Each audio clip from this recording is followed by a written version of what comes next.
ને પ્રગતિમય નીવડે, આપણા તમામની તંદુરસ્તી મજબૂત ને મજબૂત ઓર મજબૂત થાય એવી નવા વર્ષે પ્રભુના ચરણોમાં પ્રાર્થના સાથે આપ સર્વને મારા હેપી ન્યૂ યર સાલનું ભારત. ટૂંકા સમયમાં છોટાઉદેપુર જિલ્લાનું સહકારી માળખું એ કાયમ સંગઠિત છે અને વધુ સંગઠિત રહે એવી પણ પ્રભુના ચરણોમાં પ્રાર્થના સાથે આપ સર્વને વિનંતી કરીએ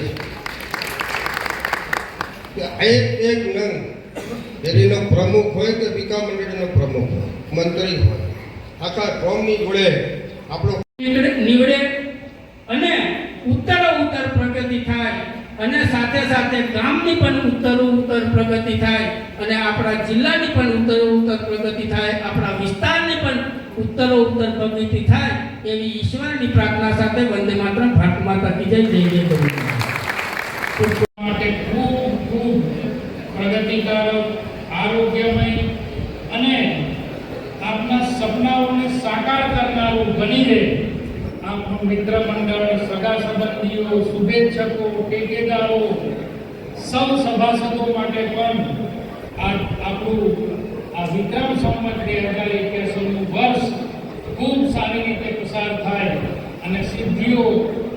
સાકાર થાય એવી ખૂબ ખૂબ શુભેચ્છાઓ આપું છું. પરમ કૃપાળુ પરમાત્માને, માતાજીને, સૌને આપના વતી પ્રાર્થના પણ કરું છું કે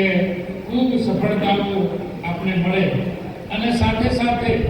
આપણા છોટાઉદેપુર જિલ્લા, વડોદરા જિલ્લા અને નર્મદા જિલ્લા માટેના સૌ ખેડૂત ભાઈઓ, યુવાન સાથીઓ, મજદૂરો, બહેનો સૌના પણ સપના સાકાર કરનારું બને એમની જે પ્રગતિ છે એ પ્રગતિમાં ઉત્તરોત્તર વધારો કરનારું બની રહે એવી પણ શુભેચ્છાઓ પાઠવું છું. અને સાથીઓ, આટલા મોટા સહકારી સંમેલનમાં જ્યારે હું પહેલી વાર ભાગ લઈ રહ્યો છું ત્યારે અને મારા ધારાસભ્ય તરીકેના 2 વર્ષ પૂરા થયા, મારો એવો પ્રયત્ન રહે કે હું બીજી વિધાનસભામાં મારે નહીં જવું જોઈએ એવું મારા મનમાં જે ઘૂસી ગયેલું, પણ આજે આપ સૌના દર્શન કરતા મને પણ એમ લાગે કે આ બીજી જગ્યાએ પ્રોગ્રામ થાય ત્યાં જવું જોઈએ. એટલા માટે કે આપણા જિલ્લાના મેં હમણાં કીધું તેમ ખેડૂતોનું પણ કલ્યાણ થાય એવી જે મેં હમણાં શુભેચ્છાઓ પાઠવી, પણ મને આજે આપ સૌના દર્શન કરતા એમ લાગે છે કે જે 2 વાતો અમે ત્રણેય ધારાસભ્યોએ આ જિલ્લાના સૌથી પહેલી વિધાનસભા મળેલી તેમાં આ રજૂઆત જમીન સિંચાઈ થઈ શકે તેમ છે, પણ હાલમાં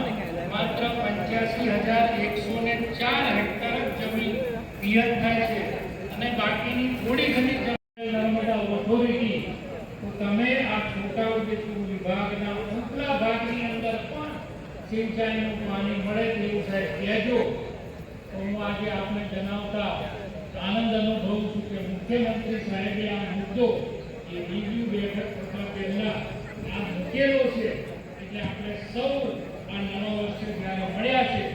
ત્યારે ઈશ્વરને પ્રાર્થના કરીએ, આપણે જે ઈષ્ટદેવને માનતા હોય એને પ્રાર્થના કરીએ કે આ રિવ્યુ બેઠકમાં આપણો મુદ્દો પણ ચર્ચાય અને આપણા જે આ 1,27,000 હેક્ટર જે જમીન છે